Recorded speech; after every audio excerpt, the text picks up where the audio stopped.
안녕하세요. 돈 파는 가게 대표사원 김강주입니다. 오늘은 반도체 이야기입니다. 특히 SK하이닉스는 우리가 알고 있는 것처럼 전 세계 메모리 반도체 분야에서 2등을 하고 있는 자랑스러운 한국의 기업입니다. 그런데 SK하이닉스가 최근 죽을 뻔했습니다. 그것도 누구 때문에? 삼성전자 때문에. 그러니까 자칫 반도체 동족 상잔의 비극이 일어날 뻔했다. 자, 그만큼 전 세계 반도체 시장은 피가 튀길 정도로 치열하게 전개되고 있습니다. 오늘은 지금 현재 일어나는 반도체 전쟁, 그리고 앞으로 어떻게 전개될 예정인지 함께 공부해 보겠습니다. 자, 삼성전자가 지난 1월 31일 날 감사는 없다, 즉 반도체를 계속 생산하는 것을 줄이지 않겠다라고 1월 31일 날 발표했는데, 그로부터 3개월이 채 되지 않은 4월 7일 날 감사는 있다라고 수정했습니다. 자, 전 세계 1등 메모리 분야 1등 하는 삼성전자가 이 반도체 감산한다 안 한다는 매우 아주 엄청나게 중요한 정책이죠. 이것을 마치 3개월이 되지 않는 기간 동안에 손바닥 뒤집듯이 바꾸었다. 이것은 굉장히 예외적인 상황입니다. 그런데 시간이 지나면서 보니까 삼성전자 감산을 손바닥 뒤집듯이 했던 그 이유가 마침내 밝혀졌습니다. 오늘은 그 이야기인데요. 그 덕분에 그 과정에서 하이닉스는 죽을 뻔했습니다. 그리고 범인은 삼성전자였다는 사실이죠. 자, 이것은 얼마나 냉혹한 반도체 전쟁인지, 심지어 일촉즉발의 동족 상잔의 비극이 일어날 정도로 우리나라 기업끼리, 자, 그런 형편입니다. 그래서 지난 숨가팠던 3개월 동안의 거짓말을 대공개해 드리는데, 자, 이것을 들어보시면 지금 현재 반도체 전쟁 앞으로 어떻게 전개될 것인지도 나름 짐작할 수 있다고 생각합니다. 자, 본격적으로 시작하기 전에 혹시 자막이 필요하신 분들은 지금 보고 계신 화면 동영상 아래에 보면 제가 동그랗게 치놓은 색칠해 놓은 부분, 이 부분을 클릭하시면 비교적 정확한 자막을 볼 수 있으니까 참고하시고, 클릭하시는 김에 저희 돈 파는 가게 영상도 좋아요, 구독 버튼도 같이 클릭하면 좋겠습니다. 자, D램 가격, 그러니까 메모리 반도체의 대표 상품이죠. D램은 하도 많이 들어보셨을 테니까, 자, D램 가격이요, 2018년도에 $8를 찍었습니다. 자, 이때가 삼성전자가 역사상 최고의 영업이익을, 거의 뭐 60조 원에 가까운 영업이익을 거두었던 정말 아주 황금기였죠. 그러다가 코로나 때 급격하게 추락하고, 재작년, 그러니까 2021년 정도에 $4 정도로 찌었다가 작년 12월 달에 $2 정도로 내려앉았습니다. 그런데 올해 4월 달 D램의 평균 고정 거래 가격이 얼마로 떨어졌냐 하면요, $1.45를 기록했다고 합니다. 자, 그러니까 메모리 반도체 가격이 최고점인 $8, 그리고 2021년 $4에서 반토막 이하로 떨어졌다고 하는 것은 메모리 반도체를 주력 제품으로 하고 있는 삼성전자, SK하이닉스에는 굉장하게 심각한 위기일 수밖에 없는 거죠.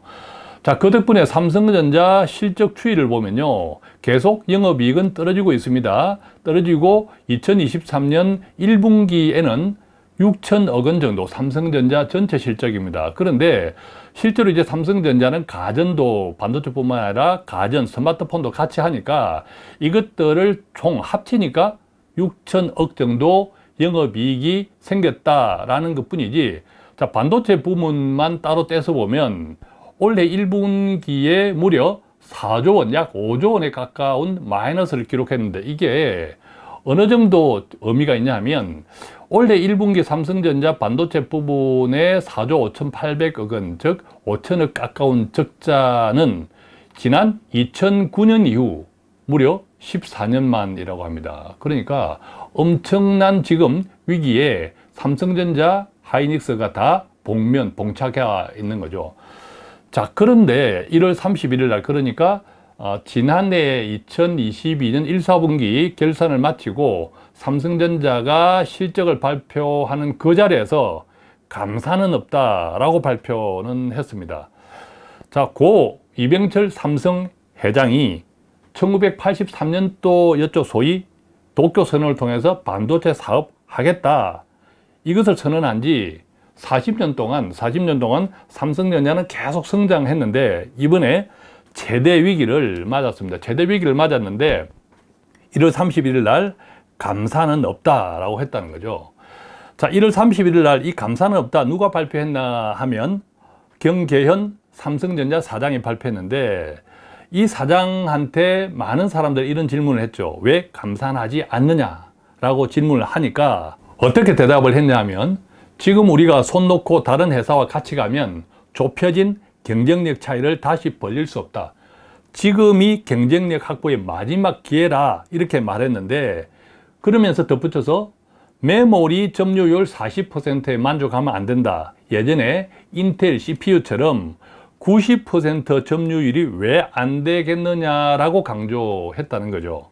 그런데 이 이야기는 우리가 일반적으로 알고 있는 경제 상식하고는 좀 떨어집니다. 왜냐하면 실적이 악화되고 재무 구조도 크게 악화되고 있는 상황이라면 투자를 줄이고 감산을 해서 공급도 줄이고, 자, 그렇게 해야 되는 것이 정상이거든요. 그런데 1월 31일 날 감사는 없다라고 발표한 것은 그 같은 일반적인 상식을 뒤집는 것이죠. 자, 그랬을 때 우리는 어떤 생각들을 했냐면, 오래전에 1차, 2차, 3차 전쟁으로 끝났던 반도체 치킨 게임을 떠올리게 합니다.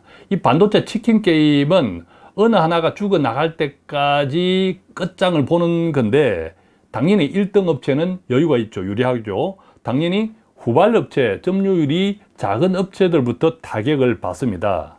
자, 그러니까 지금 앞서 보았던 것처럼 D램의 가격은 반의 반토막 났습니다. 그런데 1등 하는 기업 삼성전자가 출하, 즉 감산을 하지 않으면 메모리 가격은 계속 떨어질 수밖에 없는 거죠. 그렇다면 특히 자금 여력이 부족한 기업, 대표적으로는 SK 하이닉스입니다.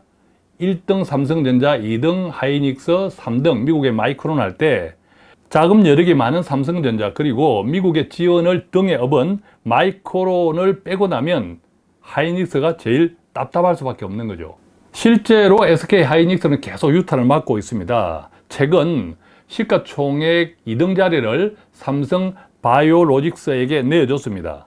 더구나 이대로 계속 가면 시총 3등 자리도 위태롭습니다. 왜냐하면 미국의 반도체 규제에 가장 취약합니다. SK 하이닉스는 중국에 D램 생산 공장이 있죠. 그런데 미국이 중국에 첨단 장비를 공급하지 말라 그렇게 했죠. 그래서 만약 반도체 치킨 게임이 진행된다면 도저히 버티기가 힘든 상황이었던 거죠. 자, 구체적으로 좀 보겠습니다. 삼성전자 반도체 부분 재고 자산, 재고치가요, 지난해 연말 기준으로 29조 원 정도인데, 하이닉스는 무려 삼성전자의 절반 정도인 15조 원 정도의 재고를 가지고 있습니다. 그러니까 회사 규모는 삼성전자의 턱없이 작은 SK 하이닉스가 재고는 삼성전자의 절반 수준에 육박하고 있죠. 또 나중에 보겠지만 지금 SK 하이닉스가 지난해 연말 가지고 있는 이 재고 자산 15조 원이 넘는 이 재고 자산은 SK 하이닉스가 가지고 있는 현금 유동성의 몇 배에 달합니다. 그래서 제가 지난 3개월 동안에 참 숨가팠다고 말씀을 드리는데, 특히 SK 하이닉스의 재고 수준을 보면 그 상태로 앞으로 6개월 지속한다는 것은 거의 죽음에 가까웠다라는 사실입니다. 자, SK 하이닉스와 삼성전자의 현금성 자산 한번 보겠습니다. 현금성 자산은요, 단기 금융 자산과 그 다음에 현금 및 현금성 자산, 그리고 매출 채권 및 기타 채권을 다 포괄적으로 합한 것이다. 일반적으로는 단기 금융 자산, 현금 및 현금성 자산까지를 많이 이야기합니다만, 매출 채권, 기타 채권까지도 일단 포함시켜서 계산해 보겠습니다. 자, 그림에 보는 것은 올해 1분기 3월 말 기준입니다. 삼성전자는 단기 금융자산이 35조, 그 다음에 매출 채권이 42조, 그 다음에 현금 및 현금성 자산에서 72조, 73조 정도 있고, 하이닉스는 정말 작죠. 단기 금융자산은 4,200억 원 정도, 4조 원도 아닙니다. 그 다음에 매출 채권 및 기타 채권도 4조 4천억 원 정도, 그 다음에 특히 중요한 현금 및 현금성 자산은 5조 원도 안 됩니다. 4억 8천 정도.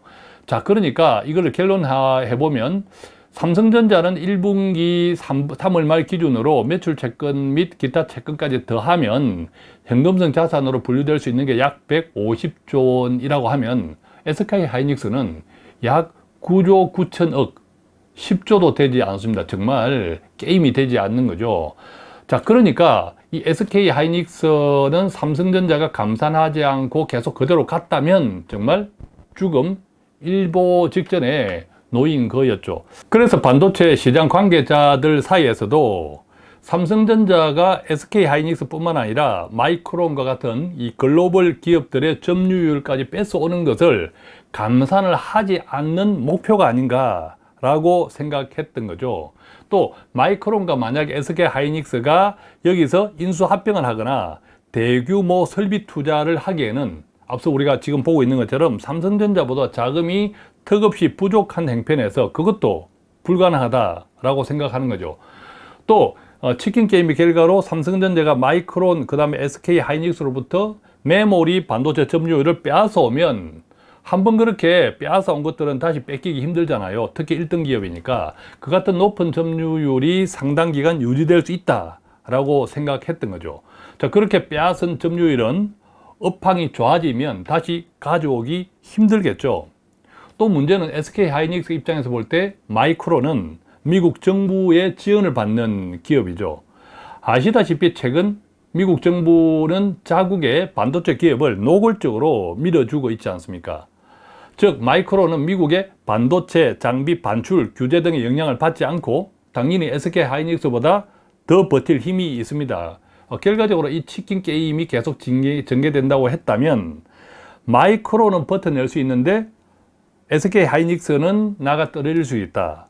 그래서 결과적으로 삼성전자와 마이크론이 메모리 반도체 시장을 양분하고 SK하이닉스만 잘못될 수 있었던 상황, 그게 지난 3개월 동안의 숨막혔던 시간이었습니다.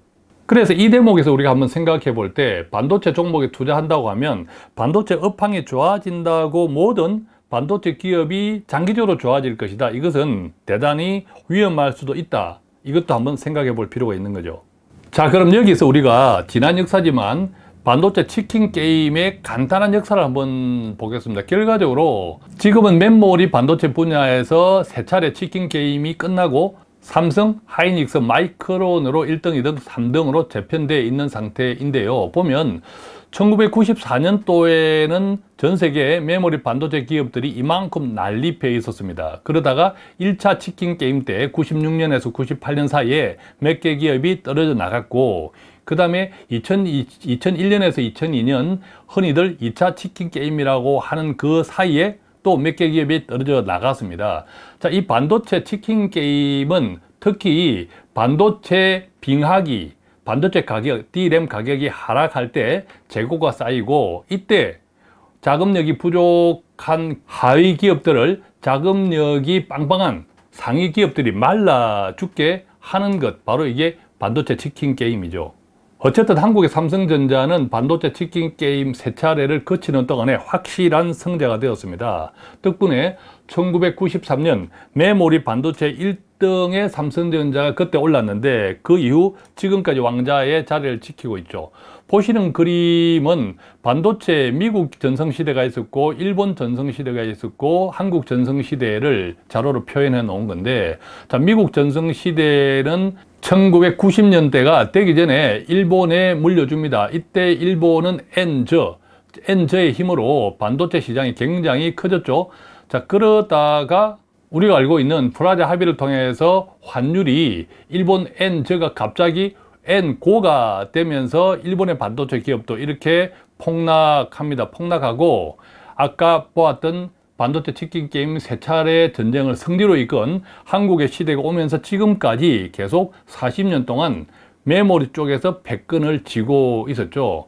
오른쪽에 보면 세계 반도체 산업 국가별 비중이 나오는데 이것은 메모리, 비메모리를 다 합친 겁니다. 미국이 1등 49.3%, 그 다음에 한국이 2위 자리를 차지하고 있었던 것, 바로 왼쪽에 보면 메모리 분야에서 오랫동안 왕자를 털어주고 있었던 그 영향이 컸던 거죠. 결과적으로 세 차례 치킨 게임이 끝나니까 한국의 반도체 강국이 고차가 되었다, 이렇게 정리해 볼 수 있겠죠. 뿐만 아니라 세 차례 치킨 게임 다음에 D램의 점유율 변화도 2000년도에는 삼성전자가 20.9%, 미국의 마이크론이 18.7%로 2등, 하이닉스가 17.1%로 3등인데 1등, 2등, 3등이 점유율이 엇비슷 키재기, 도토리 키재기 하고 있었다면 2022년도, 그로부터 22년이 지난 때에는 삼성전자가 거의 뭐 독과점 수준 42.2%, 그 다음에 SK하이닉스가 27, 마이크론이 24 하면서 2등, 3등이 좀 비슷하지만 삼성전자는 독보적으로 1위를 차지하고 있었죠. 그런데 이처럼 라스트 펀치만 남겨놓고 있었던 그 찰나, 4월 7일 감사는 있다라고 전격적인 감산을 선언합니다. 그동안 인위적인 감사는 없다는 입장을 계속 고수하고 있었는데, 그 같은 삼성전자가 메모리 반도체 업계 2등, 3등인 SK하이닉스와 마이크론의 감산 행렬에 동참하기로 합니다. 그때부터 SK하이닉스는 일단 숨통이 터지면서 살아나기 시작합니다. 물론 일정 숫자 이상의 시장 포화 상태가 치킨 게임의 적당한 환경입니다. 아까 우리가 치킨 게임 1차 굉장히 업체 수들이 많았죠. 근데 지금은 1등, 2등, 3등 중심의 아주 안정된 시장이죠. 또 규모도 굉장히 커졌죠. 그래서 자칫 치킨 게임에 실패할 경우는 위험도 상당히 큽니다. 즉, 치킨 게임을 통해서 얻는 열매보다 위험이 더 클 수도 있다는 거죠. 자, 그러면 4월 7일 날 불과 석 달도 되지 않는 사이에 그 중요한 정책을 손바닥 뒤집듯이 했다는 것이 단순하게 그런 이유만 있었을까요? 몇 개월이 지나면서 보니까 왜 손바닥 뒤집듯이 삼성전자가 그러게 했다는 것이 이제 서서히 밝혀지기 시작합니다. 왜냐하면 더 현실적인 이유는 우리가 알고 있는 것처럼 AI, 자율주행, GPT 등 최근 들어서 아주 격화되고 있는 반도체 전쟁이 바로 가장 큰 이유였습니다. 미국은요, 265조 원을 앞으로 반도체 설비 투자에 투자할 예정이라고 합니다. 그것을 위해서 정부에서 일종의 반도체 보조금이죠. 우리나라 원화로 70조 원에 달하는 보조금을 설비 투자의 25%까지 지급할 계획이라고 합니다. 그것을 위해서 소위 칩스라고 하는 반도체법을 의회를 통과시키면서 반도체 제조 부활을 추진하고 있죠. 그 가운데 TSMC 대만, 그 다음에 삼성전자, 인텔, 마이크론 등이 대규모 투자를 미국에 발표했습니다. 뿐만 아니라 한때 반도체의 제왕이죠. 인텔은 2000년대 이후에 반도체 시장의 변화를 쫓아가지 못하면서 그대로 추락했는데, 이 인텔이 다시 왕국 재건을 꿈꾸고 있습니다. 이것도 유럽하고 같이 편을 먹고 미국 플러스 유럽. 그래서 인텔과 유럽도 굉장히 반도체 강국이죠. 인텔과 유럽이 과거의 영광을 뒤로 하고 다시 후발주자로 출발선에 섰습니다. 대만의 지금 현재 비메모리 시스템 반도체 분야 1등 TSMC도 마찬가지로 TSMC가 주도하는 대만은요, 420조 원을 투자하겠다고 하면서 전 세계 투자액의 4분의 1을 차지합니다. 물론 TSMC는 당장의 중국의 안보 위협에 대비해서 대만을 넘어서 미국, 일본, 독일, 유럽의 독일 등 제조시설의 분산을 전략적으로 추진하고 있는 목적도 있습니다. 자, 뿐만 아니라 유럽도 대단한 반도체 강국이죠. 이 유럽도 무려 180조가 넘는 설비 투자를 계획하고 있고 430억 유로, 우리 원화로 따지면 63조 원, 미국 못지않죠. 63조 원의 보조금을 지원할 예정입니다. 그것을 위해서 EU 반도체법, EU 칩스법도 통과시키면서 반도체 시장 점유율을 현재 8.5%에서 20%, 최소한 2배 이상 끌어올린다는 생각을 가지고 있습니다. 그런데 삼성전자가 감사는 없다 해서 감사는 있다로 확 바뀐 것, 가장 결정적인 것은 저는 일본이라고 봅니다.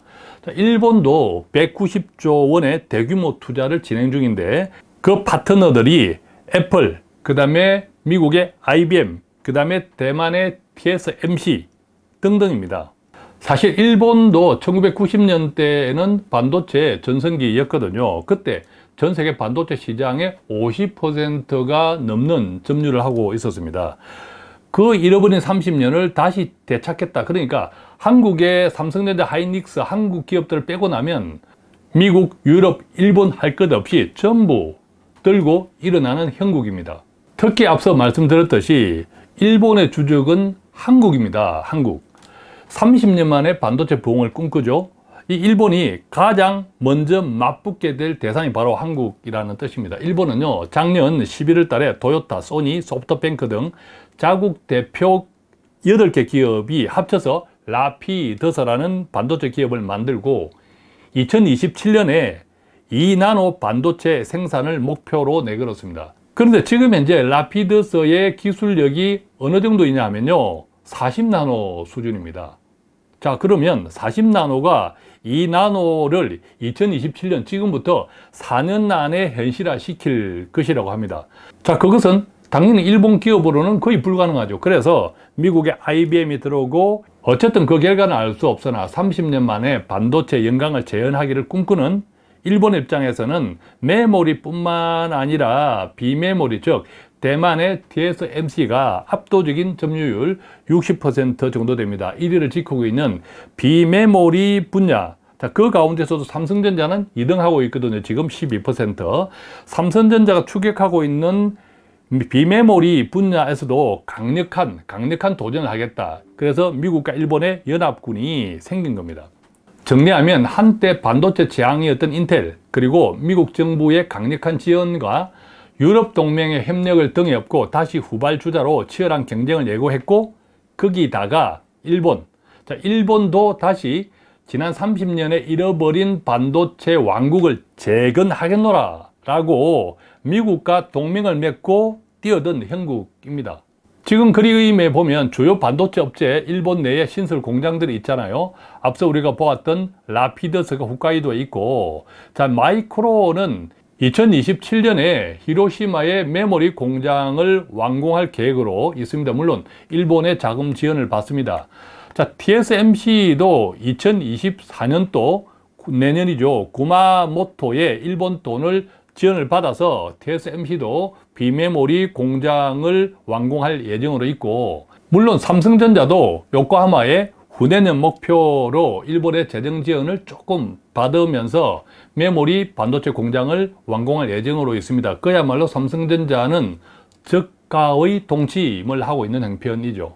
자, 이처럼 반도체 전쟁은 정말 피 터지게 전개되고 있습니다. 특히요, 정말 이 반도체 전쟁이 얼마나 냉혹하냐 하면 최근에 칩4라는 이야기 우리가 자주 들었죠. 이 칩4는 미국이 주도하는 동맹입니다. 반도체 동맹이죠. 안정적인 반도체의 생산, 공급망에 대한 협의체인데, 자, 참여는 미국 반도체 설계기업, 미국은 반도체 설계기업들이 참여하고, 그 다음에 일본은 반도체 소재 장비기업, 대만은 파운드리 위탁 생산 시스템 반도체, 그 다음에 한국은 메모리 반도체, 그리고 일부 파운드리, 이런 그림을 그리고 있는 것이 바로 우리가 알고 있는 칩4인데, 최근에 보면 칩4에서 칩3로 고차가 굳어지고 있는 것 아닌가, 이런 생각이 드는 거죠. 이때 칩3는 뭡니까? 한국이 빠지고 일본, 미국, 대만, 자, 이렇게 칩3로 굳어지고 있지 않은가 의심될 정도로 이 세 개 나라가 한국을 빼고 굉장히 활발한 협력 관계를 이어가고 있습니다. 만약 그렇게 계속 전개되어진다고 하면 미국 그리고 대만의 반도체 기업이 일본의 대규모 생산 거점을 늘리고, 그 다음에 반도체 생태계 중심이 일본으로 쏠릴 수 있죠. 당연히 일본의 반도체 소재 장비 기업의 협력, 공급하는 측면에서도 일본, 즉 자국이 우선순위가 될 가능성이 큰 거죠. 그래서 지금 40나노 생산 능력에 불과한 라피더스가 불과 앞으로 4년 뒤에 2027년 2나노 생산을 꿈꾸는 것도 조금 전과 같은 이 같은 미국, 일본, 대만의 3국 협업 체계가 긴밀하게 돌아간다면 예상보다 그게 가능할 수 있다, 더 빠를 수도 있다, 자, 이런 이야기들을 하고 있는 거죠. 어쨌든 최근에 반도체 전쟁을 보면 특히 급부상하는 일본, 이게 참 주목할 필요가 있습니다. 자, 일본의 반도체가 급부상하는 것은, 자, 미국은 중국의 위협을 견제하는 최선의 카드를 일본을 택했다, 자, 이런 이야기들이 많고요. 특히 30년 만의 엔저, 자, 이 30년 만의 엔저도 사실 미국이 거의 뭐 용인하고 있는 수준 때문이죠. 예컨대 환율 조작국에서 제외시켜 놓은 영향이 큽니다. 그 결과로 일본 제조업이 부활을 시키는 것이 미국에도 이득이라는 판단으로 그것들을 묵인한다, 이런 해석도 나오고 있죠. 덕분에 일본 주식시장이 계속 화랑이지 않습니까? 이것은 일본이 반도체 패권국인 미국의 선택을 받으면서 특히 지정학적 요충지로서의 잠재력이 부각됐고, 이것이 반도체 주가 상승으로 현실화된 것이다. 자, 이런 분석들이 지배적이죠. 최근에 일본 역시도 중국의 수출이 규제되면서 반도체 매출을 많이 잃었지만, 대신에 일본이 미국의 반도체 대체 거점으로 떠오르면서 글로벌 반도체 기업의 투자가 쏠리고, 또 일본의 반도체 장비 업체들이 수혜를 고스란히 누리면서 일본의 반도체 업종 관련 주식이 크게 올라오르면서 일본의 주식을 크게 오르는 데 굉장히 기여하고 있는 거죠. 한마디로 일본은 미국의 파트너로 지정학적 이익을 향유할 수 있게 됐다. 그러니까 철저히 주고받는 사이가 된 것이죠. 자, 그렇다면 이렇게 정리를 해보면 이제 삼성전자가 엄청 중요한 감산에 대한 정책을 3개월이 되지 않는 기간 동안에 손바닥 디딜듯이 갑자기 마음이 변한 이유가 이제 조금 짐작을 할 수 있을 겁니다. 결론은 이렇습니다.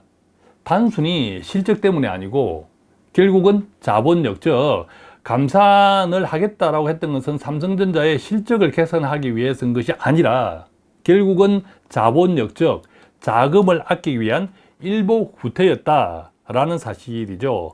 예컨대 지난 3차례에 걸친 메모리 반도체 분야에서의 치킨 게임처럼 앞으로 반도체 전쟁도 갈수록 격화되겠죠. 그런데 반도체 전쟁이 갈수록 격화되고 뭐 미국, 유럽, 일본 할 것 없이 곳곳에 메모리, 비메모리 공장들을 우후죽순처럼 짓게 되면 어떤 현상이 일어날까요? 메모리 반도체 시장의 과거 역사처럼 똑같습니다. 반드시 공급 과잉, 공급이 과잉되는 현상을 불러올 것이고, 그때 중요한 것은 자금력, 그리고 우호적인 기업과의 협력이라는 사실이죠. 그것을 최근에 피 터지듯이 전개되고 있는 이 반도체 전쟁을 통해서 삼성전자가 깨달은 사실인 거죠. 가장 중요한 것은 돈이다.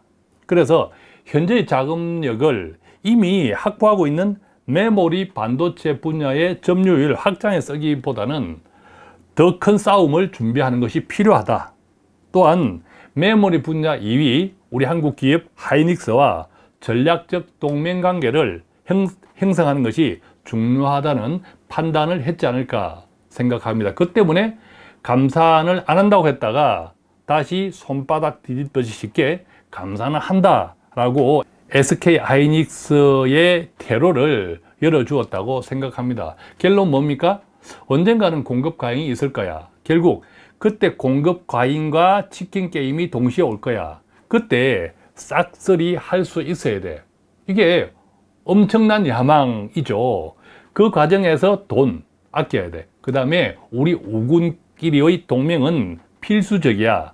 자, 그런 것들이 종합적으로 맞물리면서 감산이 없다라고 치킨 게임을 연상시켰던 삼성전자의 아주 중요한 정책이 손바닥 디딜듯이 감산한다라고 바뀌었는데, 결과는 쉬워 보이지만 그 과정 지난 3개월 동안에는 SK 하이닉스의 회사의 생존이 위협받을 정도, 그 다음에 그 과정에서 삼성전자의 의사결정은 얼마나 긴박했을지가 미루어 짐작할 수 있는 거죠. 자, 그래서 앞으로의 반도체 전쟁은 어떻게 전개될 것이냐, 저는 삼성전자가 감산을 하기로 한 그 결정의 이유와 저는 비슷하게 전개되리라고 봐요. 언젠가는 공급 과잉이 있겠죠. 그러면 당연히 치킨 게임이 있을 겁니다. 그때 진정한 성자가, 지금은 앞으로는 춘추전국 시대, 근데 그때 진정한 성자가 가려지리라고 보고, 힘들고 어려운 여건에서도 그것이 저는 한국 기업이 될 수 있다고 생각합니다. 자, 오늘은 이렇게 해서 최근에 피 터지게 전개되고 있는 반도체 전쟁을 이해하는 하나의 카드로 최근 3개월 동안 숨가쁘게 전개되었던 반도체 메모리 분야에서의 치킨 전쟁을 연상시켰던 그 덕분에 자칫하면 SK 하이닉스가 죽을 펴렸던 그 긴박했던 3개월의 시간을 되돌아보면서 지금은 물론 앞으로의 반도체 게임이 어떻게 전개될지를 함께 공부해 보았는데 조금이라도 도움이 되었으면 좋겠습니다. 고맙습니다.